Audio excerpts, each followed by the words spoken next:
Ang ating ebanghelyo ngayong Biyernes, ika-3 ng Hulyo, ay hango kay San Juan, Kapitulo 20, versikulo 24 hanggang 29.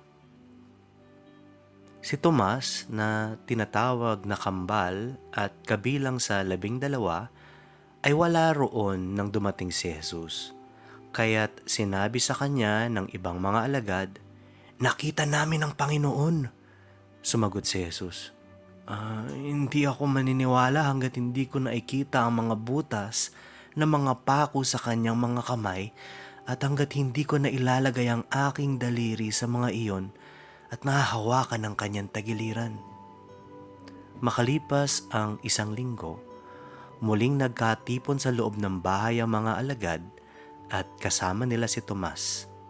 Nakasara ang mga pinto, ngunit pumasok si Jesus at tumayo sa kalagitnaan nila. Sinabi niya, "Sumainyo ang kapayapaan." At sinabi niya kay Tomas, "Ilagay mo ang iyong daliri dito at tingnan mo ang aking mga kamay. Ilagay mo ang iyong kamay sa aking tagiliran. Huwag ka nang mag-alinlangan pa. Sa halip ay maniwala ka." Sumagot si Tomas, "Panginoon ko at Diyos ko." Sinabi sa kanya ni Jesus, "Naniniwala ka na ba dahil nakita mo ako?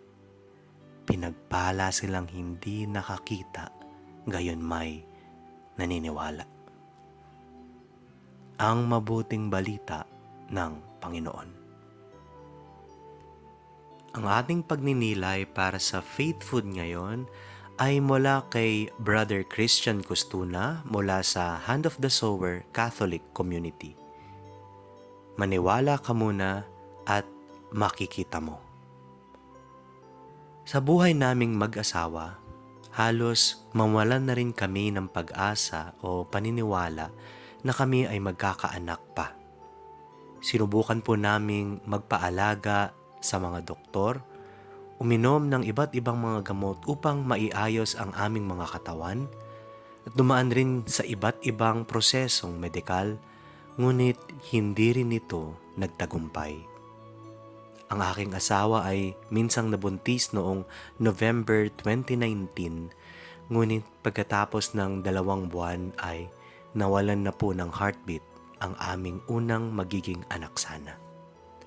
Dumating sa punto ng aming buhay na halos tinanggap na naming dalawa na kami na lang ang magkasama hanggang sa aming pagtanda.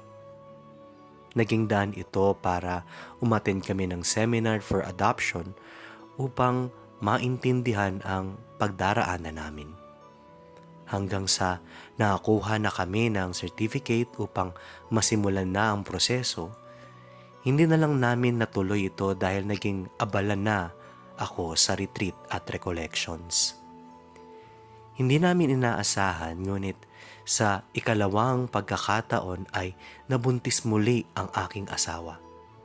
Last December 18, 2025, ipinanganak na si Gianna Marie Therese, Baby Moon, after 16 years of waiting and praying.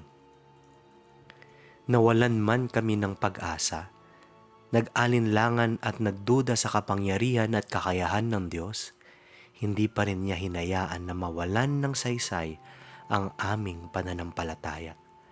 Kaya naman kami at ang aming karanasan ang magpapatuloy bilang mga saksi sa tagumpay na galing sa ating Panginoong Hesus. Maniwala ka na muna at kalaunan ay makikita mo rin ang bunga ng pananampalataya mo sa Diyos. Manalangin po tayo. Panginoon, turuan mo po akong mapalalim ang aking pananampalataya sa iyo. Sa ngalan ng Ama at ng Anak at ng Espiritu Santo. Amen.